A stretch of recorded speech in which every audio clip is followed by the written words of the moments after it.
Our Daily Bread Publishing presents Hurt People, Hurt People. God's hope and healing for you and your relationships. Written by Dr. Sandra D. Wilson and narrated by Sarah DeMay.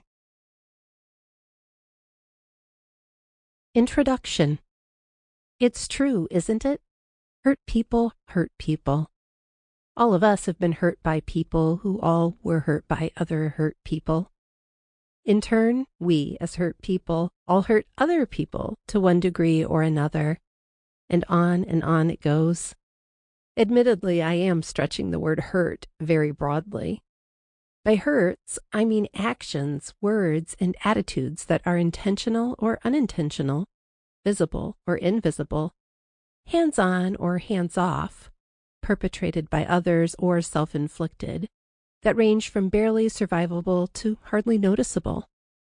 The resulting wounds and injuries are usually called physical, sexual, emotional, intellectual, verbal, or spiritual neglect or abuse. Most of this wounding, neglect, and abuse does not leave visible marks. And even when these hurts do result in physical signs, bruises soon fade and casts come off eventually. But the bloodless wounds and unseen soul scars can last a lifetime. This may seem like a melodramatic way of describing our human condition, and you may question whether my sweeping characterization of us and our interactions is warranted. That's fair. So I'll try to answer some of your major questions in these introductory pages. First, what do hurt people who hurt people look like? Can you recognize them if they pass you on the sidewalk? Yes and no. If they look like human beings, you've spotted one. The fact is that all of us are hurting people in either small or great ways. On another level, the hurter's identities might shock us. For example, they may be startlingly young. Research shows that offenders under the age of 18 commit over 70% of child abuse and assault. Even more horrifying, there are increasing reports of children 12 and under molesting other children. Overexposed to sexuality, promiscuity, pornography, incest, and sexualized violence, these perpetrator victims no longer have the normal curiosity of young children.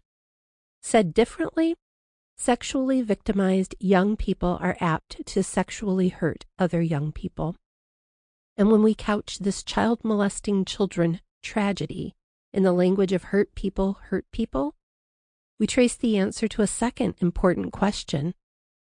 How do hurt people hurt people?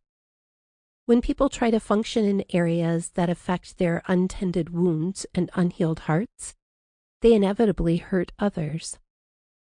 Often they wound others as severely as they were hurt, and in remarkably similar ways. While most hurting is relatively mild, deeply wounded people deeply wound others. Who do hurt people hurt? Usually those nearest and dearest to them. To be sure, strangers may superficially or profoundly wound us with their disrespectful rudeness, unprovoked violence, and so on. But our deepest wounds tend to come at the hands of those we love and trust. Following my hurt people premise, we, too, are most likely to wound those near and dear to us. This reality can trigger a serious case of the if-onlys. I've had repeated bouts of this life-crippling malady. My symptoms have included thoughts like this. If only I could have met or seen my biological father even once. If only he had wanted me instead of trying to abort me. If only my mom had sought help to improve her relationships with men, so I could have seen what a healthy family looked like. If only I had learned about the effects of my stepfather's alcoholism when I was younger, so I could have been a better wife and mother.